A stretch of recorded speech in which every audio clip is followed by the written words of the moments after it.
Okay, there's a little, I guess, we could talk about this. I'm sure we're going to talk about it a little bit tomorrow as well. Now, look, sorry, but I'm just over it. New 4-hour HD podcast episode. 3 hours of Colleen drama. Fair enough. But I need to share an exhibit A with you guys, which is this. All right. This podcast has 750,000 views in 20 hours. That is insane. So I'll say this clearly, although there's a lot of people in the fan base who are tired of the Colleen stuff, there is a lot of people who are happy to listen to it. Oh, it's a YouTube thing? Okay. So that's something to bear in mind. Now, I'm not looking to make like 20 more Colleen episodes. The reason that I did feel very confident that we should talk about this is because, I mean, someone came on my show and said this guy was a groomer. And if this man is innocent, if this man was negatively affected, and by all accounts he was, then I'm under I'm under an obligation to him to give him a chance to clarify, rectify, correct the record. And so, yeah, there were 67,000 people watching live. So, I mean, I get it.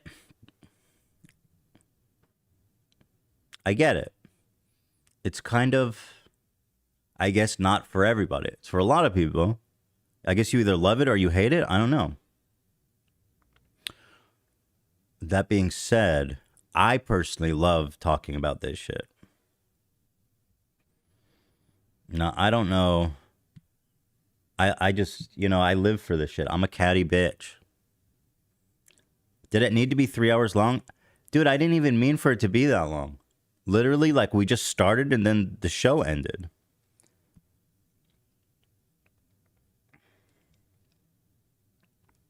And the other thing I'll say to this, and I mean, listen, I at the end of the day, this is a good thing. People want to watch the show. That's a good thing. So I'm happy. I was going to say we make a lot of content. So there's probably some episodes you could pick back up or parts you could skip through. But ultimately, this is fantastic. People they want to watch the show. And that I appreciate. You know what I mean?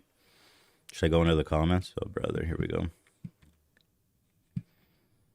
I just thought it was funny that Ethan seemed blown away by the 4-hour length of the other video. And then condensed segment took 3 hours. Yeah, that was pretty funny, I gotta say.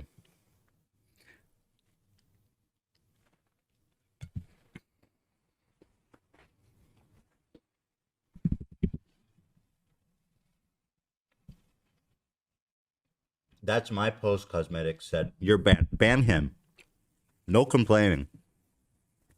We identified you.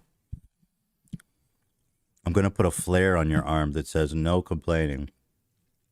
All right, here we go. I too wish to not board the toxic gossip train. Okay, fair enough. You know what I mean? All aboard? No, not again. I understand why they corrected the record as they did. I enjoyed the slideshow, but I know they're not for everyone. Okay. Pretty respectful, actually. I like that. But I gotta say, the views are nuts.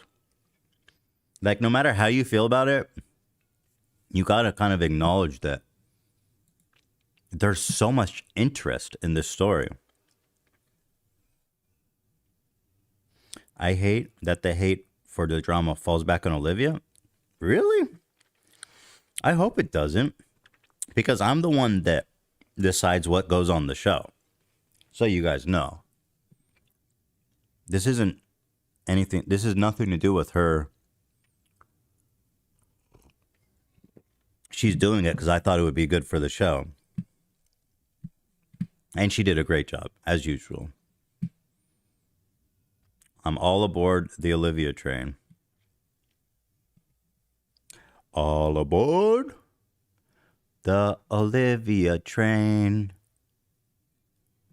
Gonna get a PowerPoint aboard the cool Olivia train. Taking a ride to Gossip Station. The Olivia PowerPoint train. YouTube is not loading. It's just not loading. Get your shit together, man. I saw this comment too about the Johnny thing. I thought it was pretty insightful.